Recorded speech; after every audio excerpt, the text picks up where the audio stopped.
we had a quite serious disagreement about the recording of Comfortably Numb. Pink Floyd was a true force of nature in the rock and roll world. This legendary band sold out arenas in the late 60s and 70s, and they looked to be on the path to immortality until they suddenly split. What might have caused this? While fans all over the world have speculated for so many years about the true reason behind the split, we finally know the truth. Roger Waters, the former leader of the band, who is now 80 years old, has revealed all the details about the split. What did he have to say? Join us as we discuss what this legendary Rock and Roll Hall of Famer had to say as he reveals how Pink Floyd came to an end.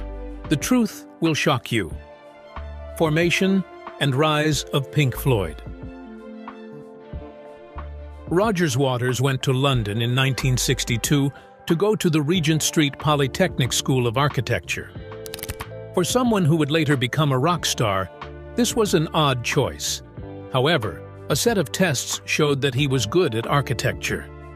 He first thought about becoming a mechanical engineer, but his path led him to become an architect instead. It was at the Regent Street Polytechnic that Waters met Nick Mason and Richard Wright. The three of them became good friends and started hanging out together. By September 1963, Roger Waters and Nick Mason were sick of going to school, so they rented a flat in Stanhope Gardens from a part-time teacher at their institution. Their lives changed at this point, and they started to care more about music than schoolwork. They began making music with their friends: Richard Wright, Keith Noble, vocals, and Clive Metcalf, bass. The story goes on.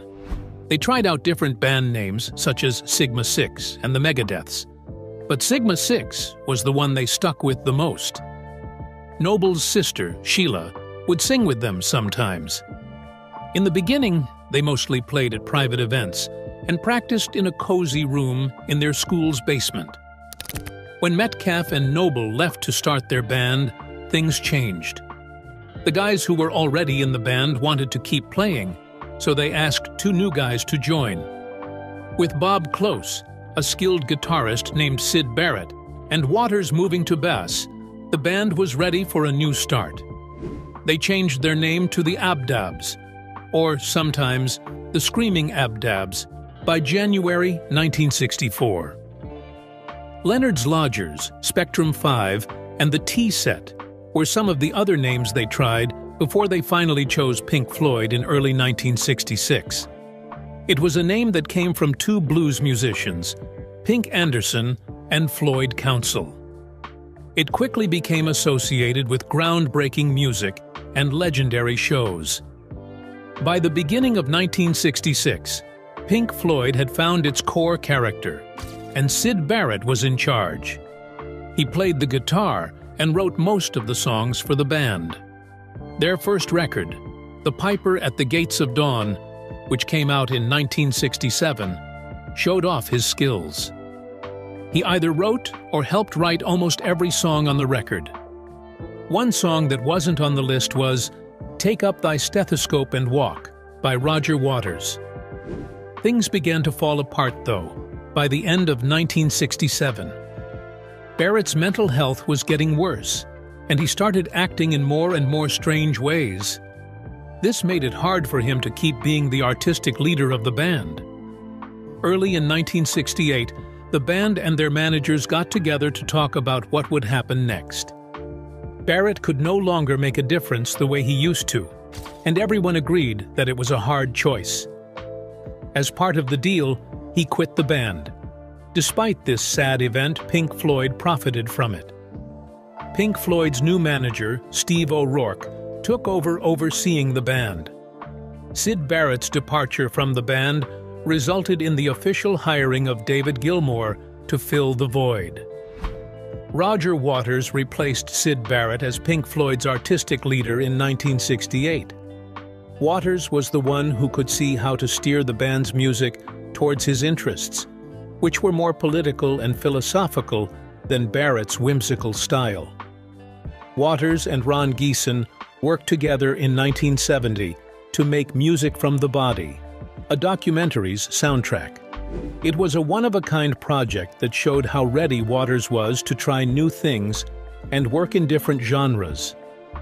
Over time, Waters had a bigger impact on Pink Floyd's music. He became the band's main singer and lyricist, often singing lead vocals with David Gilmour and sometimes Richard Wright.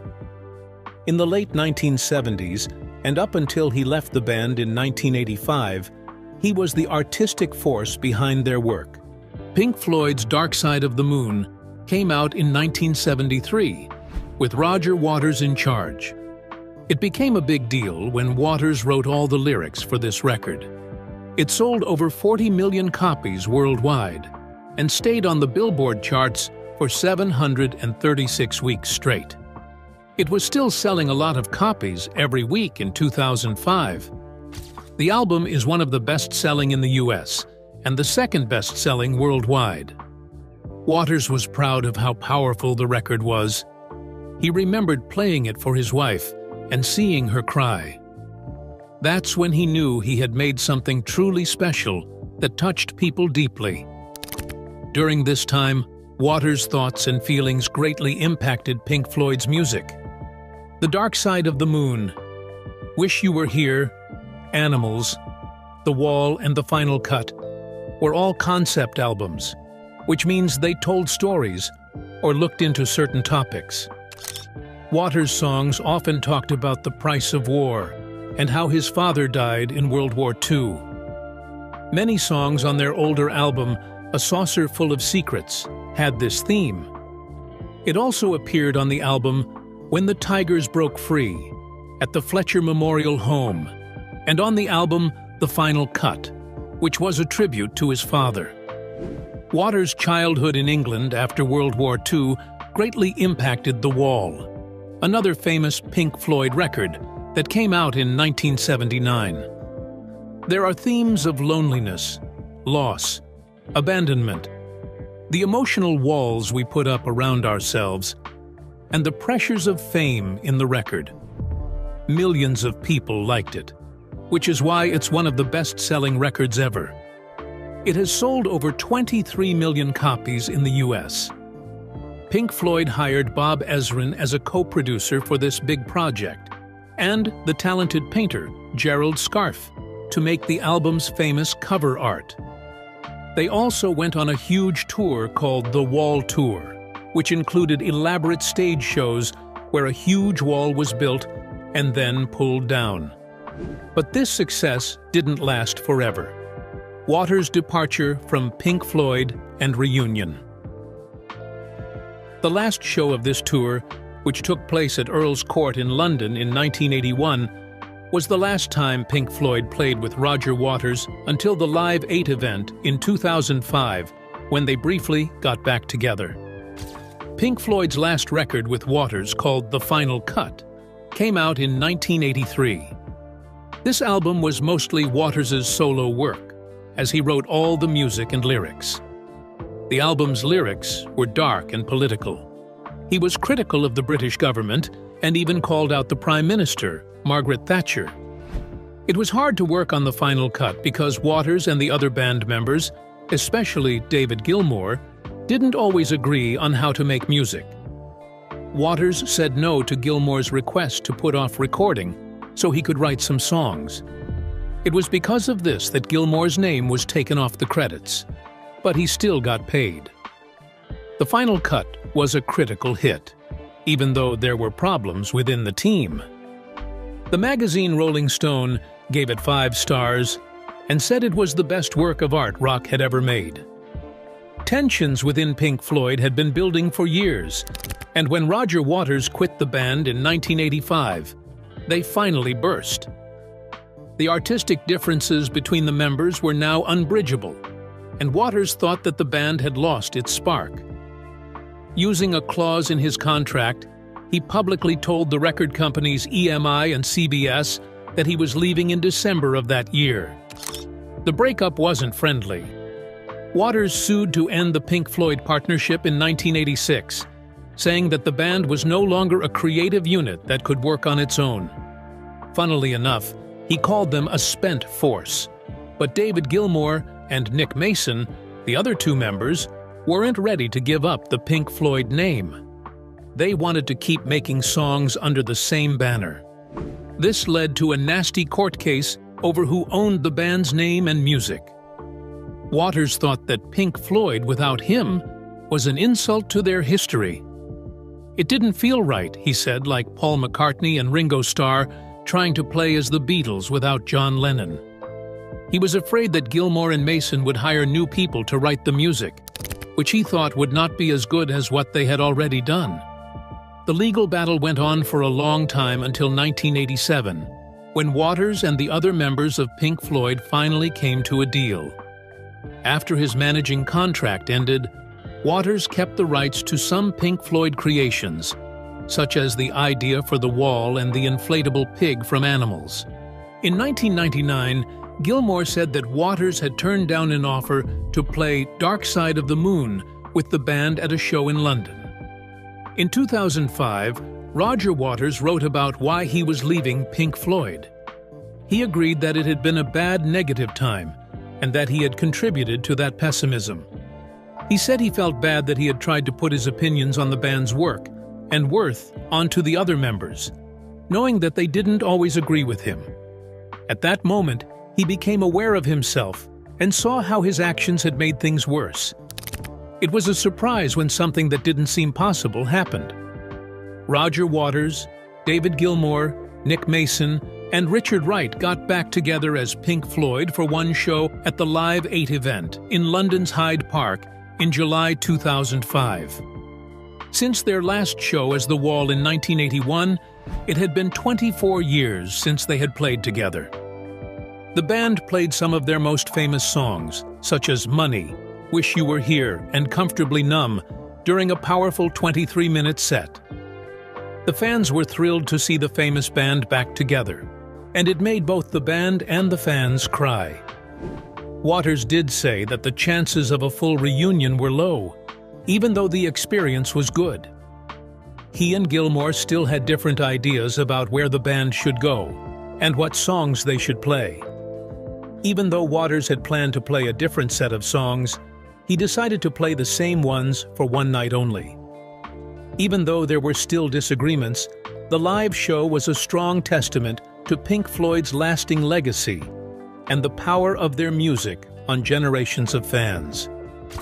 The band had been through a lot of trouble, but for a short time they were all on the same page. In November 2005, Pink Floyd was admitted into the UK Music Hall of Fame. They'd been inducted into the US Rock and Roll Hall of Fame on January 17, 1996. It's a fair honor for what they've done for music history. Speaking of what they've done for music, Roger Waters seemed to have benefited the most from the split, as you'll see in the final chapter. Roger Waters' post-Pink Floyd career. After Roger Waters left Pink Floyd, he started a new musical journey. He released his first record as a solo artist called The Pros and Cons of Hitchhiking. This wasn't your average rock record. It was a very personal look at how Waters felt about love, commitment, and the allure of living a carefree life. Reg is the main character in the story. He struggles with his desires for a stable family life and the freedom of the open road. Reg's dreams and fantasies come to life through the music, which is full of vivid images and deep words. Waters got some big names to help him bring this one-of-a-kind idea to life. Eric Clapton, the legendary guitarist, gave the record his signature bluesy sound. David Sanborn, a jazz saxophonist, added a touch of soulful improvisation. The talented Gerald Scarfe, who also worked on Pink Floyd's The Wall, designed the cover art for the record. This added another level of visual storytelling to the project. But not everyone liked the pros and cons of Hitchhiking. Some reviewers, like Kurt Loder, thought it was a weird and uninteresting album. In Rolling Stone, they gave it a harsh 1-star rating. Others, like Mike Deegan of AllMusic, thought it was a brilliant and symbolic piece of work that made great use of dreamlike images and streams of consciousness. Even though his first solo album got mixed reviews, Waters didn't let that stop him. He went on tour with Eric Clapton and a new band in 1984 to promote the pros and cons of hitchhiking. There was both new and old Pink Floyd music at the shows, so that fans could get a feel for both. The tour began in Stockholm on June 16th, but things didn't go as planned. Not many people bought tickets, so some bigger sites had to cancel the events. In the end, Waters said that the tour cost him a lot of money, but he didn't give up. In 1985, he brought the show to North America and played smaller venues there under the name The Pros and Cons. He also played some old Pink Floyd songs. It was a way for him to meet with his devoted fans and show off his music in a more personal setting. Even though there were problems at first, the album finally went gold, which shows how popular it was becoming. Waters kept exploring his artistic skills outside of music. He provided songs and a score to the 1986 animated movie When the Wind Blows, which was a sad story about a couple dealing with the aftermath of a nuclear attack. The name of his project band was the Bleeding Heart Band, and singer Paul Carrack was in it. Waters' second record by himself, Radio KAOS, came out in 1987. Billy was a deaf man from a poor Welsh mining town who could hear radio waves in his head. This album concept told his story. Billy's story is one of empowerment and defiance as he learns to talk to a radio DJ and then take over all the computers in the world. He fakes a nuclear attack to try to make things better, because he doesn't like how things are going in the world. After the record came out, Waters went on another tour in 1987, this time bringing the story of Radio KAOS to life on stage. Even though his last tour was hard, Waters kept pushing the limits of his creativity and looking for new ways to use music to share his ideas. The concert was a show like no other. It took place on a huge area of land between Postomer Platz and the Brandenburg Gate.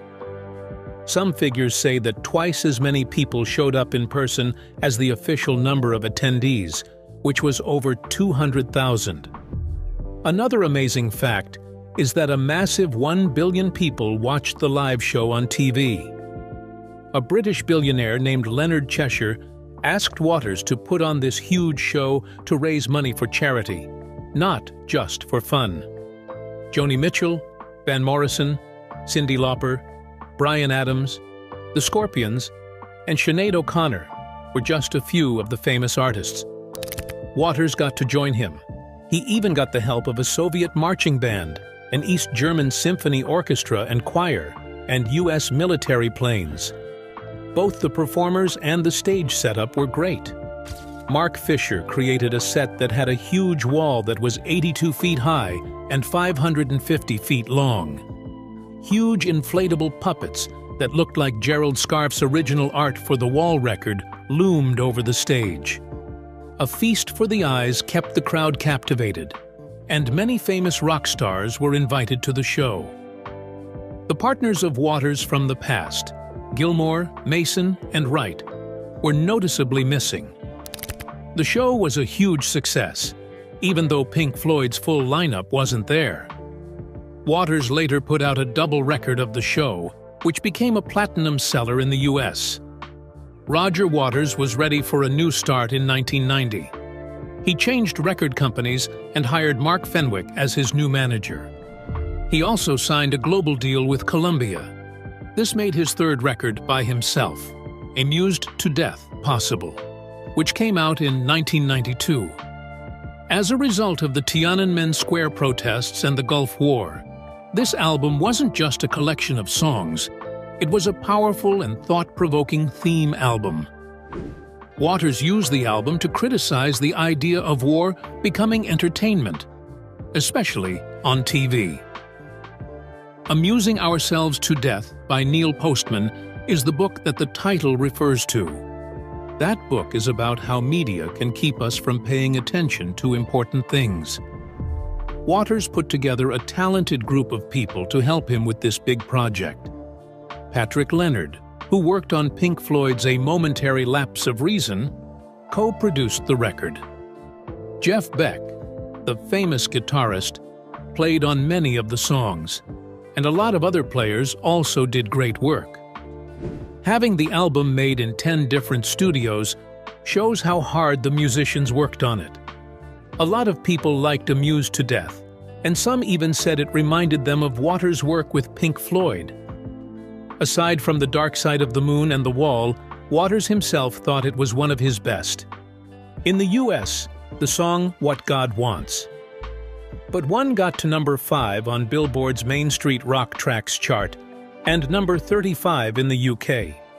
Many critics gave Amused to Death good reviews, but it didn't sell as well as some of Waters' earlier records. He sold about 1 million copies, but he didn't go on tour to promote it. Fans would have to wait 7 years until Waters' In the Flesh tour in 1999 to hear some of its songs live.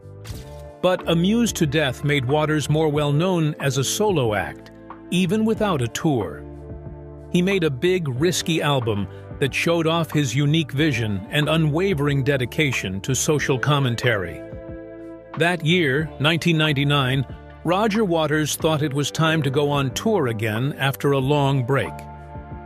His In the Flesh tour was a big deal.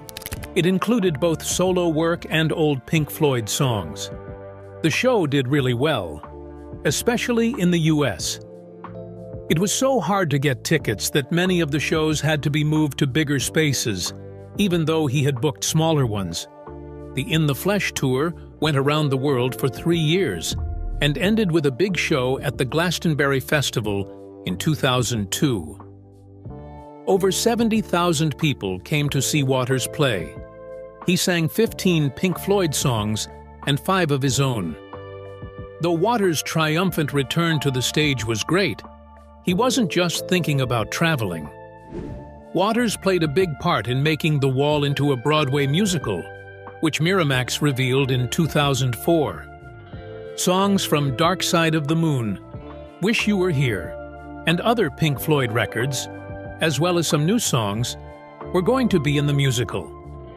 Parts of the opera were played in Malta in May 2004 as part of the Welcome Europe celebrations. The Broadway production was still being worked on at the time. A flashy light and fireworks show went along with the music, giving the crowd a taste of what was to come. In June 2006, Roger Waters started his 2-year Dark Side of the Moon Live World Tour to remember it. There was a lot to enjoy at the performances. The first half was a mix of Pink Floyd classics and Waters' solo work. The second half was a full performance of The Dark Side of the Moon. This was the first time in more than 30 years that Waters had played the whole record live. Nick Mason, who was Pink Floyd's drummer, joined Waters at some of the shows to add a nostalgic touch. He played with Waters during the Dark Side of the Moon set and the encore. Fans who missed seeing them play together finally got to see them together. To this day, Roger Waters remains an inspiration to many in the music business. What do you think about this legendary band? Was Roger Waters right to have quit? Kindly share your answers, thoughts, and opinions in the comment section. If you enjoyed the video, make sure you like, share, and subscribe to this channel to enjoy more videos like this. Also, click the next video shown on your screen. You will enjoy it.